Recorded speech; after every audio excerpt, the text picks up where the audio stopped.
పడిపోయారు. అవును. వాస్తవంగా అందరూ అటుకి వెళ్ళిపోతారేమో అనుకున్నటువంటి సిచ్యుయేషన్. అయితే క్రిందటిసారి 23 మంది వైసీపీ నుంచి అటు వెళ్ళినట్టుగా టీడీపీ నుంచి ఇటు అయితే రాలా, ఓ నలుగురే వచ్చారు. కంట్రోల్ అంటే జగనే రానియల బేసిక్గా, అది ఒక రకంగా ఉపయోగపడి.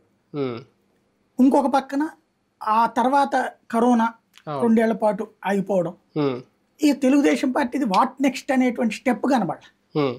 ఆ టైంలో ఊపు తీసుకొచ్చింది తెలుగుదేశంలో, ఒక కలకలం రేకెత్తిచ్చింది లోకేష్.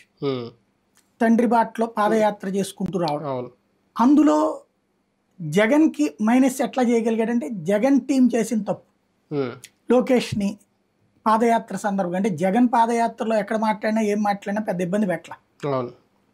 ఆయన మాట్లాడింది తక్కువ, 3 రోజులకు ఒకసారి తీసుకురావడం, ప్లస్ ఎక్కడికక్కడ చివరికి మైకులు లాక్కోవడం, ఇవి ప్రజల్లో ఒక, అంటే జగనేమో అంతలా రాయలుగా స్వేచ్ఛగా ఇక్కడ ఎట్లా చేస్తారన్నట్టు కసి వచ్చి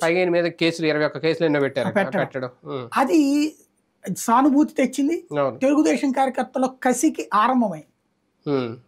కసిని అది రేకెత్తించి దాని ఇంపాక్ట్ ఇప్పుడు కనబడుతోంది. ఇవాళ విజయంలో అంటే తెలుగుదేశాన్ని యాక్టివేట్ చేయడంలో మొదటి పాత్ర లోకేష్. ఒక రకంగా అయితే నారా లోకేష్